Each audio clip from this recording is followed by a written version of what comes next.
नमस्ते विद्यार्थ्यांनो, तुमचा उद्या शेवटचा पेपर आहे मराठीचा आणि त्या परीक्षेला तुम्हाला सर्वांना शुभेच्छा. तुमचं 12वीचं वर्ष अतिशय छान गेलं आहे. आता तुम्हाला पुढचे भविष्यातले वेध लागले असणार आहेत. कोणी कॉलेज FY SY TY करेल, रेग्युलर BCom, कोणी आपल्या MBAचे कोर्सेस BBA IB करतील, कोणी आपल्या वेगवेगळ्या क्षेत्रांना जातील. तर या सर्व क्षेत्रातील विद्यार्थ्यांना तुम्हाला माझं असंच मार्गदर्शन तुम्हाला मी देत जाणार आहे. करिअर संबंधी मार्गदर्शन करणार आहे. कोणकोणतं करिअर आहे, कुठे कुठे संस्था आहेत, साधारण किती खर्च येतो, या संदर्भातसुद्धा तुम्हाला मी व्हिडिओ अपलोड करणार आहे. तर तुम्ही या आपल्या विद्यार्थ्यांच्या चॅनेलवर भरभरून प्रेम केलं, त्यासाठी सर्वांचे मनापासून धन्यवाद. काही विद्यार्थ्यांना मराठीचं मार्गदर्शन हवं होतं, त्यासाठी मी तुम्हाला आज मराठी विषयाचं पेपर मॅनेजमेंट, टाईम मॅनेजमेंट आणि प्रश्न, त्याचे गुण कसे असणार आहेत. आपल्याकडे फार कमी वेळ आहे. तुम्हाला उद्या सकाळी तुम्हाला पेपरला 10:30 ते तुम्हाला पेपर 1:30 द्यायचा आहे. कमीत कमी तुम्ही घरातनं 9ला निघणार आहेत. तोपर्यंत जमेल तसं हा व्हिडिओ बघा. तुम्हाला थोडंफार माझं त्यामध्ये मार्गदर्शन नक्कीच उपयोगी ठरणार आहे. तर हा आपल्याकडे पेपर आहे मराठीचा, जो सप्लिमेंटरी एक्झामला झालेला आहे. या मराठीच्या विषयामध्ये तुम्हाला मी काही महत्त्वाचे पॉईंट सांगणार आहे की 2 गुणांच्या कृतीसाठी 4 मिनिटांचा वेळ द्यायचा आहे. टाईम मॅनेजमेंट लक्षात ठेवा. जर 2 गुणांची कृती असेल तर त्याला 4 मिनिटांचा वेळ द्यायचा आहे.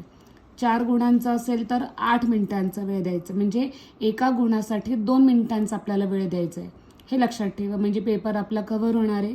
आता उद्याचा पेपर कसा असणार आहे, तर तुम्हाला गद्य म्हणजे धडे, पाठ 20 गुणांसाठी आहेत. पद्य म्हणजे कविता 16 गुणांसाठी आहेत. कथा तुम्हाला ज्या आहेत त्या म्हणजे स्थूल लेखन ज्याला म्हणतो आपण ते 10 गुणांसाठी आहे. उपयोजित लेखन जे आहे ते 14 गुणांसाठी आहे. व्याकरण हे 10 गुणांसाठी आहे. निबंध 10 गुणांसाठी आहे. म्हणजे एकूण 80 गुणांचा पेपर तुमचा असणार आहे. आणि या पेपरला आपण पूर्वी पेपर म्हणायचो, लेखनाचं काम होतं. आता याला कृतीपत्रिका असं म्हटलं जातं. म्हणजे या कृतीपत्रिका तुम्ही जेवढ्या दिल्यात तेवढ्या सोडवा. जास्तीच्या कृतीपत्रिका सोडवू नका, त्यामुळे तुमचा वेळ जाणार आहे आणि लिहिलेल्या कामामध्ये काही त्रुटी निर्माण होतील. जेवढ्या कृती सांगितल्यात तेवढ्याच कृती ॲक्युरेट करा आणि या पद्धतीनं अभ्यास करा. स्कोरिंगचं गद्य आणि पद्य 36 मार्काला झालं.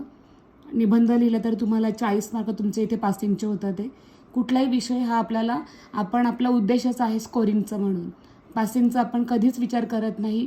तुम्ही जर विचार केला तिथे तर तुम्ही अगदी 3-4 प्रश्न जरी केले व्यवस्थित तरी आपण निम्म्यापेक्षा जास्त मार्क मिळवू शकतो.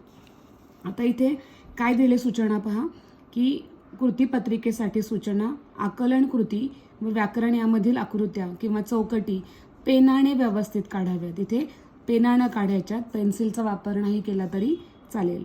दुसरा आहे स्वच्छता, नीटनेटकेपणा, लेखन नियमानुसार लेखन याकडे जाणीवपूर्वक लक्ष द्यावे. तुम्ही स्वच्छ सुंदर टापटीप लिहा. आकृत्या नीट काढा पेननं. अक्षर वाचनीय असावं, जेणेकरून आपल्याला अर्धा 1 मार्क हा जास्तीचा सहज मिळत जातो. विभाग 1 जो आहे गद्य, इथे 20 मार्काला आहे. मागच्या वर्षी तुम्हाला म्हणजे या सप्लिमेंटरी एक्झामला काय आलं होतं ते पाहूया आपण. पुढील उतार्याच्या आधारे सूचनेनुसार कृती करा. हा 8 मार्काचा प्रश्न आहे. म्हणजे इथे कृती करायचं आहे. लेखिकेने पर्यटकाच्या नजरेतून बघितलेले ठिकाणे. तुम्ही जर 1-2दा पॅरेग्राफ वाचला तर उत्तरं तुम्हाला इथे लिहायची आहेत. चौकटी पूर्ण करामध्ये तुम्हाला 2 गुण आहेत. प्रश्न पहिला आपल्याला जो गद्यावर आधारित आहे, तर वाचन हे व्यवस्थित करा. आधी प्रश्न वाचा, म्हणजे वाचताना उत्तरं लगेच आपण हायलाईट करू शकतो. तुम्ही पहिलं वाचल्यानंतर प्रश्न वाचला तर तुम्हाला जमणार नाही. प्रत्येक प्रश्न घेऊन वाचन सुरू करा. त्यामुळे वाचनाचा वेळ वाचणार आहे आणि उत्तर आपण अंडरलाईन करून उत्तरं लगेच लिहिणार आहोत. अंडरलाईन करताना उत्तर लिहून झालं की खोडायचं, नाही तर ती कॉपी केस समजली जाते. आता इथे स्वमत अभिव्यक्ती जी आहे 4 गुणांसाठी, आम्हाला सैनिक नावाचा माणूस कळू लागला या विधानाचा तुम्हाला कळलेला अर्थ लिहा. तुमच्या भाषेमध्ये उत्तर लिहायचे, अतिशय सोप्या भाषेमध्ये. किंवा काय विचारलं इथे, सैनिकांचे जीवन आणि सामान्य नागरिकांचे जीवन यांची तुलना तुमच्या शब्दात करा. आपण पाहतो की आपण जे आज सुखी आहोत, आपण जे आज निश्चिंत आहोत, आपण हे सगळं आपल्या सैनिकांमुळे आहोत. आपण पाहतो की आपण अगदी सुखासीन जगणं जगतो, याचे पूर्ण आपल्यावर उपकार जे आहेत ते सैनिकांचे आहेत. अशी तुम्हाला भावणारी वाक्य त्यामध्ये तुम्ही लिहू शकता. या संदर्भाचा आधार घेऊन तुम्हाला ते लेखन करायचे. अक्षराकडे लक्ष द्या आणि स्वच्छता टापटीपणाकडे लक्ष द्या. आता पुढे तुम्हाला दुसरा उतारा आहे, त्याच्यामध्ये सांगितलेल्या कृती त्या पण करायच्यात. हा पण प्रश्न 8 मार्काला आहे. इथे तुम्हाला दिले डायनिंग टेबलच्या जवळ खिडकीतून लेखकाने पाहिलेली दृश्य. 1 आणि 2 आपल्याला लिहायचे तिथे 2 मार्कांसाठी.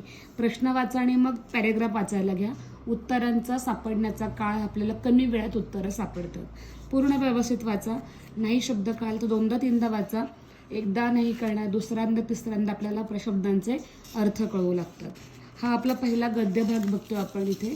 आता यातला तिसरा शेवटचा जो आहे 4 मार्काचा, 8, 8 आणि 4 असा 20 मार्काचा जो गद्य विभाग आहे, यामध्ये विधाने पूर्ण करा. यामध्ये तुम्हाला हा परिच्छेद वाचायचा आहे आणि त्याची विधानं पूर्ण करायची. यानंतर दुसरा प्रश्न आहे तो त्यातलाच कारणे लिहा. म्हणींचे योगदान लक्षणीय आहे कारण. आणि 2 समाजाचे परिपूर्ण दर्शन म्हणीतून घडते. आता डॉक्टर दत्ता भोसले जे आहेत, हे सकाळचं त्यांचं खूप सुंदर त्यांचं सदर होतं की म्हणींचे अर्थ कसे होतात. आणि आपण खूप नशीबवान की त्यांचं आपल्याला पेपरमध्ये त्यांचं आपण वाचतोय, लिखाण करतोय. मराठी अतिशय सुंदर आणि समृद्ध आपलं होतंय. दुसरा प्रश्न आपण बघतोय कृती पद्य विभाग. गद्याला 20 मार्क आहेत, पद्याला 16 मार्क आहेत. पद्य म्हणजे कविता. इथेही तुम्हाला कवितेच्या आधारे सूचनेनुसार कृती करा. 8 मार्काचा प्रश्न आहे. कविता छान वाचलीत, समजून घेऊन वाचलीत तर उत्तरं आपल्या भाषेमध्ये लिहिणं हे सोपं जातं.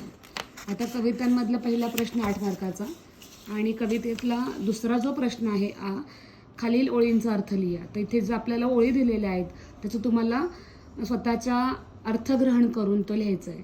याच्यामध्ये ई जो आहे तो खालीलपैकी कोणती एक कृती करा. मग काव्यसौंदर्य तुम्हाला लिहायचं आहे किंवा इथे तुम्हाला रसग्रहण करायचं आहे. म्हणजे हा 8 आणि 8, 8, 4, 4 असा 16 मार्कांचा पद्य विभाग इथे आपला संपतो. तिसरा जो विभाग आहे साहित्य प्रकार, हा 10 मार्काचा आहे. यामध्ये तुम्हाला खालील उतार्याच्या आधारे सूचनेनुसार कृती करा. एका वाक्यात उत्तरे लिहा. पुन्हा तुम्हाला लिहिताना हे वाचायचे व्यवस्थित आणि त्याच्या आधारे तुमचं वाचन व्यवस्थित असेल, आकलन असेल व्यवस्थित तर उत्तरं लिहिणं खूप सोपं जातं. आता आपण जो पुढचा त्यातला भाग बघतोय, खालीलपैकी कोणत्याही 2 कृती करा, सोडवा. 4 कृती दिल्यात नाही ते तर 2च कृती करा म्हणजे वेळ तुमचा वाचेल. सगळ्या जर कृती केल्या तर पुढचा प्रश्न अपूर्ण राहील. चौथा विभाग जो आहे उपयोजित मराठी, याला 14 गुण आहेत. यामध्ये पहिला प्रश्न दिला आहे की मुलाखतीचे प्रमुख हेतू तुमच्या शब्दात लिहा. माहिती पत्रकाचे स्वरूप विशद करा. अहवाल लेखनाची 2 वैशिष्ट्ये लिहा. माहिती पत्रकाची भाषाशैली तुमच्या शब्दात लिहा. कोणतेही 2 प्रश्न सोडवायचे आहे. कोणतीही 2 कृती सोडवा. मुलाखतीची पूर्वतयारी किंवा त्यामध्ये तुम्हाला दिलेलं आहे माहिती पत्रकाची गरज, अहवाल लेखनाची वैशिष्ट्ये, मुलाखतीचा समारोप. यापैकी कोणत्याही 2 कृती करायच्या. विभाग 5 जो आहे व्याकरण आणि लेखन, याला एकूण इथे 20 गुण दिलेले आहेत. यामध्ये तुम्हाला योग्य पर्याय निवडा. पांढरा रंग सर्वांना आवडतो. वरील वाक्याचे प्रश्नार्थक वाक्य ओळखा. मग कोणाला आवडतो पांढरा रंग, पांढरा रंग कोणाला आवडत नाही, सर्वांनाच पांढरा रंग आवडतो का, कोणाकोणाला आवडतो पांढरा रंग. यापैकी योग्य शब्द तुम्ही योग्य प्रश्न इथे निवडून तो वाक्य पूर्ण करायचं आहे. इथे दुसरा दिलेले आहे सूचनेनुसार कृती करा. दुसरा आहे प्रश्न योग्य पर्याय निवडा. यथाशक्ती शब्दाला काय इथे सामासिक शब्द समास ओळखायचा आहे. अतिशय सोपा पेपर आहे. तुम्हाला भरपूर अभ्यासाला वेळ मिळाला आहे. इथे तुम्हाला तिसरा प्रश्न योग्य पर्याय निवडा आहे. तुम्ही म्हणाल की मॅडमनी व्हिडिओ लेट का दिला. माझे विषय कॉमर्सचे SPOC अकाउंट इको आहेत. लँग्वेज इंग्लिश किंवा मराठी हा माझा विषय नाही. विद्यार्थ्यांसाठी प्रश्नपत्रिका मिळवली आणि काही विद्यार्थ्यांना पेपर पॅटर्न माहिती नाही, त्यासाठी हा तुम्हाला माहिती देण्याचा मी इथे छोटासा प्रयत्न केलेला आहे. नक्कीच त्याचा तुम्हाला उपयोग होईल. आता इथे तुम्हाला निबंध लिहायचा आहे 10 मार्काचा. मी अनुभवलेली पहाट, मी शेतकरी बोलतोय, झाडे बोलू लागली तर, माझा आवडता कलावंत, भ्रमणध्वनी, मोबाईल शापकी वरदान. तुम्ही हा निबंध जर तर छान लिहू शकता. मी झाडे बोलू लागली तर किंवा माझा आवडता कलावंत, इथे आपण काही मनाने लिहू शकत नाही. त्या कलावंताची सगळी आपल्याकडे खरी माहिती असेल तर असे तुम्ही निबंध लिहू शकता. मी अनुभवलेली पहाट, तुम्ही तुमचं कल्पना विस्तार लिहू शकता. तुम्ही भ्रमणध्वनी म्हणजे यंत्र, मोबाईल, शापकी वरदान लिहू शकता. पण मी शेतकरी बोलतोय, मग आपण शेतकरी आहोत, आपल्याकडे ते डायलॉग आपण छान लिहिता आले पाहिजेत.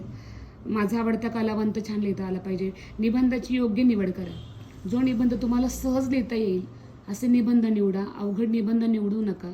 तर मला तुम्हाला परत एकदा सांगायचं आहे की हा पेपर अतिशय सोपा आहे आणि विद्यार्थ्यांना याचे स्कोरिंग होणार आहे.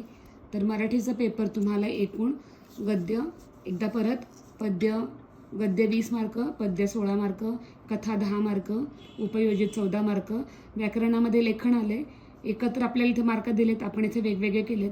व्याकरण आणि निबंध 20 मार्क आहेत, पण व्याकरणाला वेगळे 10 आणि निबंधाला वेगळे 10 हे तुम्हाला कळावेत म्हणून इथे तुम्हाला मी हे बायफर्गेशन दिले. निबंध लिहिणं सोडू नका, कारण निबंधामध्ये तुम्हाला कसंही 10 पैकी तुम्हाला 5-6 मार्क इझिली मिळतात. तेव्हा पेपर परिपूर्ण सोडवणं गरजेचं आहे. पेपरमध्ये कुठलाही घटक अपूर्ण असता कामा नये. जमेल तेवढा प्रयत्न व्यवस्थित करा आणि माझे सगळे विद्यार्थी पास होणार आहेत. पुढच्या नवीन अकॅडमिकमध्ये जूनपासून आपण प्रथम वर्ष, द्वितीय वर्ष, तृतीय वर्ष वाणिज्याचे जेवढे विषय असतील तेवढे तुम्हाला नक्कीच मी यूट्यूबच्या माध्यमातून तुमच्यापर्यंत पोचण्याचा, शिकविण्याचा, मार्गदर्शन करण्याचा प्रयत्न नक्की करणार आहे. पुढील भविष्यासाठी, वाटचालीसाठी माझ्याकडून तुम्हाला खूप शुभेच्छा. या पुढचे आपले व्हिडिओ असणार आहेत. आपण सगळ्या उत्तरपत्रिका बघणार आहोत, सगळ्या विषयांच्या, अगदी मराठीसहित, SPOC, अकाउंट इको सगळे झालेल्या, इंग्लिशसहित आपण सगळ्या प्रश्नपत्रिकांचे उत्तर आपण पाहणार आहोत. आणि मग तुम्हाला भविष्यात काय करायचं आहे, करिअर मार्गदर्शन, तुम्हाला जे करिअर माहिती नाहीत, जे नवीन करिअर आहेत त्या संदर्भात तुम्हाला मी एक छान व्हिडिओ तयार करून देणार आहेत. उद्याच्या परीक्षेला पुन्हा एकदा मनापासून खूप खूप शुभेच्छा. धन्यवाद.